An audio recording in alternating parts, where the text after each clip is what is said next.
Oi gente, eu sou a professora Bárbara, professora de Filosofia e Sociologia do Colégio Dom César, e hoje a gente vai falar um pouco sobre filosofia antiga e mais especificamente sobre o Heráclito.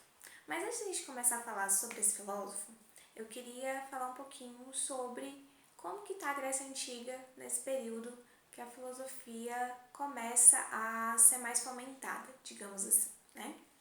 Porque a gente começou o bimestre falando sobre mitologia grega, né? Sobre os mitos, sobre a Odisseia, sobre a Ilíada. E agora a gente está num outro contexto, porque a gente está falando sobre filósofos especificamente, né? Que se denominam, né? Que foram denominados filósofos. Então eu tenho também uma transformação da sociedade da Grécia Antiga, né? Nesse período, que é o século VI a.C., mais ou menos, por meio da filosofia. Então, a Grécia Antiga, ela vai ter, nesse período, uma fomentação muito grande da política, né? O que isso quer dizer? Eu tenho, especificamente na cidade de Atenas, um momento onde as pessoas, né, participam ativamente da política da cidade.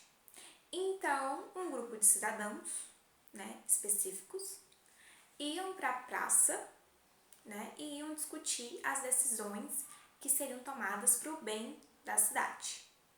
Lembrando que cada cidade da Grécia, ou seja, Atenas, Esparta, Éfeso e outras, tem uma independência, ou seja, cada cidade tem leis diferentes, culturas diferentes e formas diferentes de lidar com as coisas, né? Mas todos ali são considerados gregos. Só que essas cidades são independentes.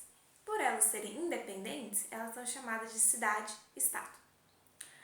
Então, na cidade-estado, Atenas, que é onde a filosofia se propaga e a filosofia tem um peso maior na Grécia Antiga, a gente tem uma fomentação da política. Então, as pessoas iam para a praça para decidir quais os rumos que a cidade iria tomar. Quem são essas pessoas? Né? Era todo mundo?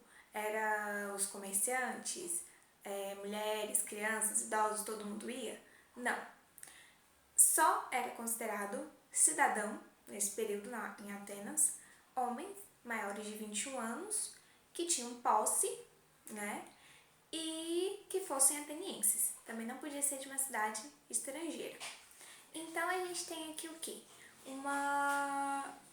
Um grupo específico de pessoas que pode participar dessa política.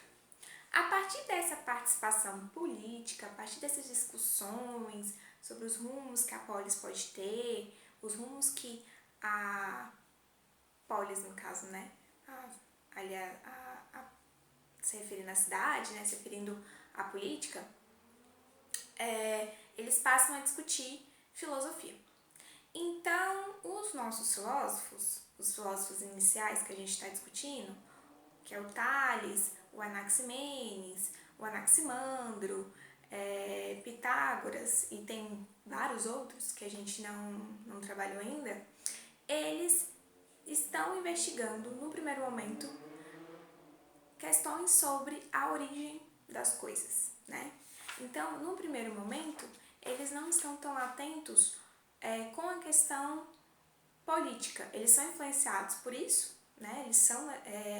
A filosofia nasce nesse contexto devido a esse movimento, mas os primeiros filósofos não vão tratar sobre política necessariamente. Eles vão tratar sobre outras coisas. Então, eles vão primeiramente investigar qual é a origem das coisas, da onde as coisas vieram, né? Da onde veio o nosso mundo, como que ele surgiu. E naquela época a gente não tinha nenhuma das teorias, teorias que hoje a gente tem, seja Big Bang ou criacionismo, nenhuma dessas teorias a gente tinha nessa época, seja teorias de cunho religioso cristão ou teorias de cunho científico. Nenhuma dessas teorias existia. A gente está falando de um período de século VI a.C. Então é uma época muito antiga, né, para a gente poder ter desse tipo. Então, o que explicava a origem nesse período? O que explicava a origem do mundo nesse período eram os mitos, era a mitologia que a gente conhece hoje, né, que vai dizer que o mundo veio, por exemplo, né, de Gaia e Urano e dos deuses, titãs e tudo mais. Só que os filósofos não se contentam com essa história. Para eles existem outras explicações para a origem do universo do que titãs ou qualquer outro ser divino que tenha criado o universo dentro daquele contexto. Então, eles querem achar outras respostas racionais para as questões que eles estão propondo. Então, qual é a origem do universo? Qual é a resposta racional da origem do universo? Né? E não a resposta mitológica. A resposta mitológica a gente já viu nos mitos. Mas qual é a resposta racional? Qual é a resposta filosófica, né, que a gente tem? Então, eles vão procurar, desculpa, a arqué, que é, o que é a arqué? É uma palavra grega que significa, traduzindo, uma tradução livre, uma tradução não tão boa assim do grego, a origem, né? Origem, né? Da onde veio as coisas, e eles vão atrás disso observando a natureza. Então, cada um deles vai ter uma arqué, vai procurar, vai dizer que a arqué é uma coisa diferente um do outro. Então, eles vão divergir muito, porque um vai dizer que é o ar, outro vai dizer que é a água, como a gente viu, né, com Tales, Anaximandro e Anaximenes, cada um vai falar que é uma coisa diferente. Bom, diante disso, a gente tem várias pessoas, então, pesquisando o que é, né, de onde veio o mundo, como que ele surgiu, e eles não têm tecnologia nenhuma para isso, tecnologia no sentido eletrônico, né, digamos assim, eles não têm nada disso. Então, eles têm que investigar tudo por meio da observação das coisas. E eu tenho várias pessoas procurando essa resposta. Dentre os que a gente estuda que procuram uma dessas respostas é o Heráclito. O Heráclito, que é o filósofo que a gente vai ver hoje no vídeo, ele é um filósofo conhecido como filósofo obscuro. Por que o Heráclito é chamado de obscuro, professora? Porque ele era uma pessoa da aristocracia, ou seja, ele era de uma família rica, era de uma família de governantes, em Éfeso, e ele decide não participar dessa aristocracia. Então, ele quer, nesse momento, ele quer para a vida dele fazer outras coisas. Ele quer fazer filosofia, ele quer investigar, fazer investigações filosóficas, ele não quer participar da política. Então, vejam só, né? Filosofia nasce por um movimento político, porém, esse filósofo, por exemplo, não quer participar da vida política, né? Então, ele decide se afastar, né, dessa vida, dessa família, e ele passa a viver a maior parte do tempo sozinho. Ele não gostava muito de andar com as pessoas, né, de conversar com as pessoas, porque ele é considerado um misântropo. Professora, repete, não entendi. Misântropo. O que é um misântropo? É uma pessoa que não gosta de outras pessoas, não gosta do ser humano, de forma geral. Então, ele preferia ficar sozinho a maior parte do tempo, pensando e refletindo sobre as coisas, né? Então, ele vai ter essa característica e por isso ele é chamado de o obscuro. E ele vai começar a investigar também essa tal de arqué. Não se esqueçam dessa palavra, ou seja, a origem das coisas. E aí ele começa a investigar e ele começa a perceber na natureza que tudo tem um movimento. Ele começa a olhar para o ser humano também, ele começa a perceber que a gente tem um movimento. Como assim, professora, movimento? Se você observar os rios, eles estão em constante movimento. Se você observar o ser humano, ele nasce bebê, depois ele se torna criança, depois adolescente, depois adulto, depois idoso. Então, e a gente vai passando por transformações físicas durante esse período. Se você observar a forma como o vento bate nas árvores, elas também têm movimento. As árvores também passam por um processo de crescimento, semente, uma árvorezinha menorzinha, e depois ela vai crescendo. Então, a gente, observando a natureza, observando os animais, observando o ser humano, a gente percebe que tudo tem um movimento. Então, por exemplo, uma lagarta que faz um casulo para poder se transformar em borboleta, ela tem todo o movimento até chegar a ser borboleta. Ela tem ali o ovinho dela, né? Ela nasce como lagarta, cresce, faz o seu casulo, passa um período dentro desse casulo, depois se transforma em borboleta, né? Então tem um movimento, tudo tem um movimento se a gente observar as coisas. E o Heráclito, então, ele começa a observar essa questão do movimento e ele vai entender que a arqué é o fogo, ou seja, a origem das coisas é o fogo. Por quê? Porque o fogo, origem não no sentido de foi isso que originou tudo, mas no sentido de entender o que faz com que o que metaforicamente também pode fazer com que as coisas representem e tenham um movimento. Então, para ele vai olhar para o fogo e ele vai perceber que o fogo é um elemento que consegue transformar as coisas. Então, por exemplo, se eu queimo uma folha de papel como essa aqui, eu queimar, ela vai se transformar em cinza. Se eu pego um alimento, coloco dentro de uma panela e ligo o fogo, eu passo de um alimento cru para um alimento cozido. Eu tenho um movimento aí. Se eu acendo uma churrasqueira, eu faço com que aquela grade ela passe de uma temperatura fria para uma temperatura mais quente e consiga assar aquela carne.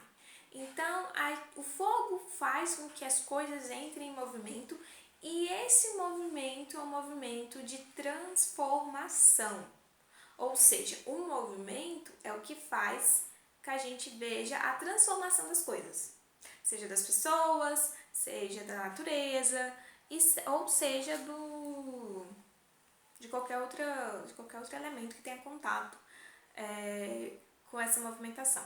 Então, tudo para o Heráclito, a partir dessa observação dele, né, de que a arqué é o fogo, tudo para o Heráclito tem movimento. Tudo está em constante movimento, tudo está em constante transformação. As coisas não estão inertes, elas não estão paradas, elas estão em movimento. Essa parede, por exemplo, ela está em movimento. A gente pode não perceber claramente, mas o modo como ela foi construída inicialmente não é o modo como ela está hoje, 20 anos depois, né? Tem mais ou menos 20 anos ou mais que essa parede foi construída. Então, por quê? Porque ela está se decompondo, porque a luz, a água, outras coisas que batem nela vão fazendo com que ela se transforme. A gente, por exemplo, a gente também tem constante movimento. Eu não tenho a mesma carinha de bebê, né, de 1 ano que eu tinha há 23 anos atrás. Então, a gente também está em movimento, a gente também está em transformação. Ou, por exemplo, o que você gosta hoje de filme, de música, é o que você gostava há 5 anos atrás? O tipo de roupa que você gosta hoje é o tipo de roupa que você gostava 5 anos atrás? O que você pensa hoje é o que você pensava 5 anos atrás, por exemplo? Ou o que você pensava 1 ano atrás? Não, porque a gente passa por experiências, a gente passa por questões de valores também que fazem com que a gente mude. Então, tudo está em movimento para o Heráclito. E aí, uma das coisas que ele vai frisar, além de que a arqué para ele é fogo. Então, qual é a arqué para o Heráclito? Fogo, professora. Ele vai frisar algumas coisas que trazem pra gente a afirmação desse pensamento dele. Porque nenhum texto completo do Heráclito sobreviveu ao tempo. Então, devido a vários fatos históricos, né, naquele tempo era muito difícil você ter algo escrito do filósofo, porque a questão da escrita era muito restrita à aristocracia e para você ter cópia de um texto tinha que ser passa da mão. Então é muito complicado você ter várias cópias de vários textos naquela época. Então, boa parte dos textos dele sumiu e o que a gente tem são só fragmentos, são só frases. Então, a gente se restringe um pouco quando fala desses filósofos, não só do Heráclito, mas de todos esses filósofos pré-socráticos, a frases, palavras e fragmentos que eles deixaram pra gente. Então, uma das frases que ele vai trazer pra gente é: tudo flui. O que ele quer dizer com esse tudo flui, professora? É justamente isso que a gente está discutindo, que tudo está em movimento. O flui é de fluir, né? Do verbo fluir mesmo, dessa mudança, dessas coisas que estão em movimentação, né? E a outra frase que é muito comentada, tem gente que coloca aí nas suas legendinhas das fotos do Instagram, que é: ninguém entra duas vezes no mesmo rio. Repetindo, ninguém entra duas vezes no mesmo rio. Ai, professora, mas eu entro! Eu já fui no rio, entrei 50 vezes, era o mesmo rio e tal. Sim, no sentido de localidade, é o mesmo rio. Só que para pensar o seguinte: se você vai no rio Amazonas, por exemplo, e você entra uma primeira vez, né?